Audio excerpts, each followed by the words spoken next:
politólogo de la Pontificia Universidad Católica. Muy buenas tardes, Fernando. ¿Qué tal, Maritere? Gracias por la invitación.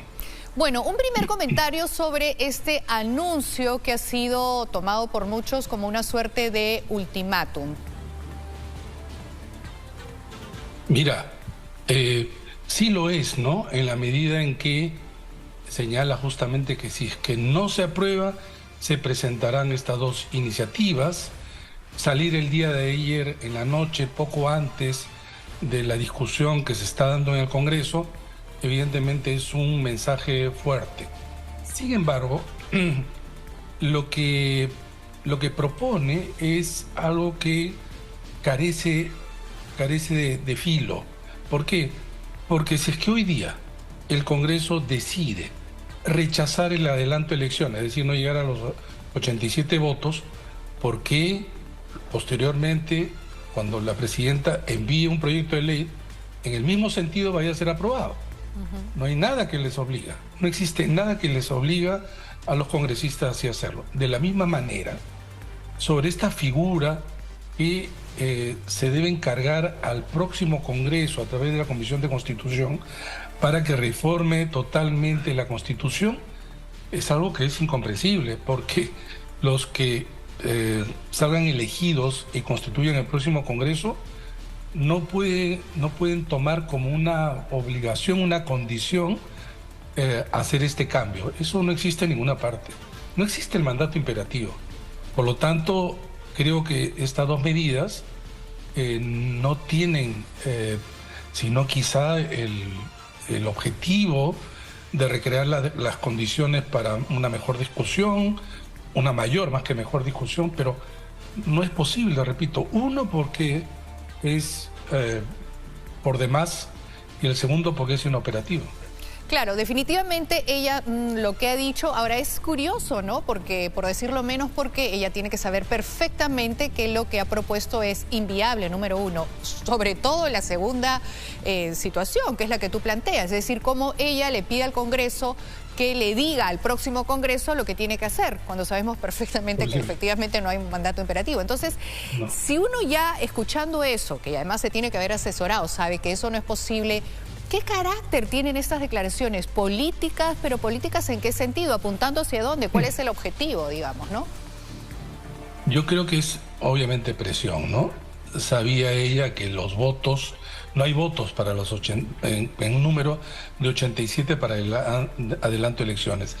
Quiere posicionarse entonces ella como la que está llamando y haciendo todos los esfuerzos para que las elecciones sean ahora, ya no en el 24, que fue su primera propuesta, sino ubicarse como las que proponen esta salida, ¿no? Y la segunda, quizá guiños, ella misma lo dice además, ¿no? Al sector de izquierda de Perú Libre y alrededores, ¿no? Esto lo de cambiar totalmente la Constitución, pero repito, esto no es posible, ¿no? Resulta de todas maneras sorprendente, claro, porque la única posibilidad que tiene la presidenta para realmente presionar al Congreso es que ella renuncie. Yo pensé que cuando ella decía, si es que no se aprueba, yo renuncio, entonces quizá esto era pues un mensaje muy potente, pero no ha sido así. Ahora, sí podríamos interpretar que de repente lo que ella ha dicho tiene a otro interlocutor, es decir, a otra audiencia, porque sí tiene un cierto impacto probablemente en quienes quieran escuchar algo así y en todo caso deriva la atención y el foco hacia el Congreso. Es decir, ojo, yo quiero lo mejor, no es mi culpa, o sea, no me miren a mí, miren al Congreso, donde de alguna manera también está desviando la atención de una situación que no se está pudiendo manejar, porque la situación está absolutamente descontrolada. Ella o no le está pudiendo manejar o no está tomando la decisión para manejarla de otra manera y entonces, claro, mejor desviamos la atención y ponemos toda la carga política de la situación sobre el Congreso. Y de así nadie me mira a mí ya que el Congreso decida. No, indudablemente es posicionarse, repito, en el momento tan difícil, ¿no? Ella le está diciendo a la gente, yo estoy con ustedes, elecciones este año. Yo estoy también con ustedes porque quiero un cambio en la Constitución. que serían dos medidas en principio que se comparten. Pero lo que ella presentaría, tal como lo ha detallado, eso no tiene sentido, ¿no? Ella no tiene fuerza como para poder obligar al Congreso a aprobar su propuesta de adelanto de elecciones. Y saliendo, una cosa que tú esperabas, tú mismo lo has dicho, esperabas que anoche de repente ella hubiera podido anunciar que ella renunciaba de no darse este adelanto de elecciones el día de hoy. Pero bien, suponiendo en el escenario que ella renunciara, lo que corresponde en ese momento es que, digamos, el presidente del Congreso pues asuma, el general asuma, y para mucha gente eso sería peor. Es decir, ahora tenemos una olla de presión.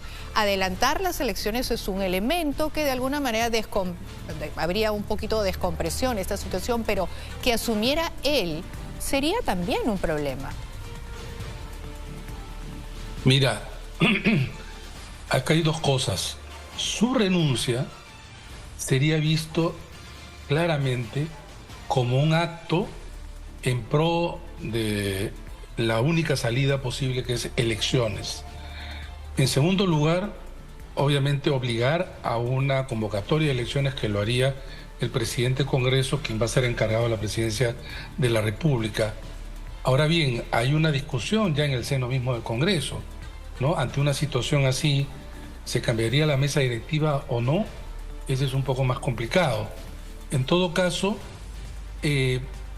yo creo que la gente está esperando y hasta ahora no tiene como mensaje una fecha cierta. Hay que recordar que elecciones para el 24 se aprobaron en una primera legislatura, pero yo era también de la idea que conforme pasan las semanas varios congresistas iban a tomar distancia, con lo cual no se aprobaba nada. Incluso ahora, si es que lo aprueban en una mayoría de 87, nada está garantizado que el 15 de febrero vuelvan a votar en el mismo sentido, porque los congresistas no quieren irse. No quieren irse, lo han manifestado de múltiples maneras. Hay algunos que son más sinceros. Dicen, ¿por qué yo me voy a ir si yo he sido elegido hasta el año 26? Yo me tengo que quedar, que yo soy una responsabilidad, que asumo una responsabilidad del cual se me ha otorgado.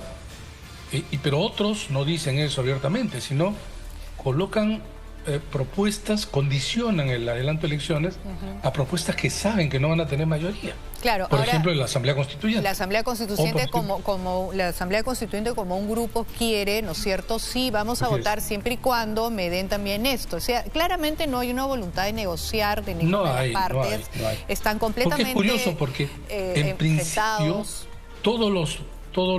las bancadas, en principio digo, no todas, pero digamos la mayoría diría sí adelanto elecciones. Ya. Solo que algunos dirían sí con Asamblea Constituyente, sí pero con reforma política, sí, es que retiran también a los gobernadores y alcaldes. Eso lo acabo de escuchar hoy día. Ya ahora a todo ese debate que ya está bastante enredado, ahora la última propuesta de un congresista es pero también se van los alcaldes y gobernadores que acaban de ser electos. Impresionante. O sea, ya tú dices, bueno, efectivamente. Bueno, ese es el Congreso. Claro. Lamentablemente ese es el Congreso. Esa es la calidad. Pero ojo, ese es el Congreso. Lo era el Congreso anterior, lo era el Congreso de la época de Vizcarra, cuando Vizcarra decía, y salía Verónica Mendoza y decía, no, cuando se vaya este Congreso va a venir uno buenísimo. Y desde acá decíamos, no va a ser mejor. Y la prueba está en que ninguno es mejor, que ninguno tiene niveles altos de aprobación, y si nos vamos a comparar cuál es peor que el otro, ese es un poco el manejo del Congreso. ¿Por qué? Porque no tenemos partidos políticos consolidados, sólidos, porque de alguna manera, Fernando, digámoslo así de claro, si las elecciones, y hoy día se ponen de acuerdo y deciden que sean 2023, ¿no es cierto?, van a ser los mismos los que van a volverse a presentar, porque no hay chance para que otro grupo se arme o haya otro tipo de convocatoria. Mira, si es que las elecciones son en octubre, tal como señala ya la propuesta del Ejecutivo, habría espacio hasta el 26 o 19 de junio. Hay 15 partidos que están en proceso de inscripción. Sí habría un espacio para inscribirse. Y hay que recordar que no existe reelección parlamentaria, motivo por el cual aquellos que están ahora en el Congreso no podrían postularse. Quizás este también es un problema y un error, esto de haber eliminado la reelección. Eso fue un error. No hay incentivos. No hay incentivos. Claro. No hay incentivos. El congresista dice, yo voy a jugármelas hasta el final, porque ¿qué voy a perder? lo que voy a perder si es que adelanto elecciones, porque yo no voy a poder postular. Es más o menos ese razonamiento, ¿no? Y además es un recorte de libertad, porque si yo quiero elegir a un congresista que ha hecho un buen trabajo y quiero volverlo a elegir, y además que tiene experiencia, que sabe cómo se manejan las cosas, que no va a ir a aprender desde cero, me hubiera gustado poderlo reelegir. Pero lamentablemente nos cortaron también esa posibilidad con el famoso, ¿no?, de que los congresistas son comechados, entonces había que quitar eso y una serie de cosas más. Como Entonces, de la misma manera con gobernadores y alcaldes. también, El voto tiene dos partes. Tiene la posibilidad de premiar cuando se va a la reelección o castigar a quien yo he votado antes pero no cumplió. El premio y castigo son dos partes, digamos, que configuran también el impacto que puede tener un voto. Pero en todo caso, lamentablemente no hay. Fernando, en todo caso, si se diera el 2023 versus el 2024, ya no me voy hasta el 2026 porque creo que la presión política, todo lo que está pasando ahorita, digamos, prefiero situarme en los dos escenarios anteriores, es decir, 2023 versus 2024. ¿Qué nos conviene más? ¿Qué dejaríamos de renovar o qué perderíamos si fuera ahorita, en el 2023? Por ejemplo, elecciones primarias no van a poder haber, o sea, no van a haber. No, no se puede. No se puede. Pero, ¿sabes? Ya a estas alturas, en realidad hay que ser prácticos y de alguna manera objetivos. El Congreso no va a aprobar reformas, sea porque está fraccionado, sea porque nunca les interesó y ahora dicen que sí, pero eso va a ser muy difícil. En segundo lugar, hay que darle salida, un canal de salida a esta crisis inmediata. Cuando digo esto es que no vamos a esperar efectivamente que el próximo Congreso sea un Congreso renovado, de una alta calidad. Ya lo que se quiere es por lo menos que salgan los que están acá, porque eso es lo que está instalada en la mente de la gente. Claro, pero es ese imaginario, esa fantasía de que se van a ir estos, van a venir los buenos, y cuando vienen los buenos, ya nos ha pasado. Los últimos años ha demostrado que la gente nunca está contenta con los congresistas, les echa la culpa de todo, ¿no es cierto? Lo que está pasando ahora, de alguna manera siempre el Ejecutivo ya agarró el San Benito de que los malos de la película son los congresistas, entonces hay que sacarlos y poner toda la atención en ellos. Pero sí, ahora estamos, diría yo, creo, en el peor momento, más entrampados que en los últimos años. Uy, no hay precedentes en la historia, para empezar, de que un gobierno esté acompañado por un número de muertos lamentables, creo que llevan 58, heridos, una pérdida económica enorme. No existe precedentes. La fragilidad del gobierno es enorme. Y el descrédito del gobierno y el Parlamento, ya lo mostró el día de ayer la encuesta del Instituto de Estudios Peruanos, solamente 7% a favor del Congreso, 17% a favor de la Presidenta de la República. Y con esto, digamos, ellos no pueden ser escuchados. Sí, pero no hay que dejar de mencionar también, Fernando, porque también aquí en todo este escenario hay quienes, a río revuelto ganancia pescadores, están muy interesados en que esto siga escalando, que esta escalada de violencia siga así, que siga el vandalismo, porque sabemos que hay intereses del narcotráfico, intereses de la minería informal, intereses de quienes están asusando esto, no porque tienen una agenda legítima, ¿no es cierto?, de hacer algo beneficioso para el país. Entonces, efectivamente, hay un descrédito porque todas estas variables se están conjugando de una manera sumamente peligrosa. Así que hay que estar muy atentos para ver de dónde vienen los tiros y quién quiere qué o cuál cosa.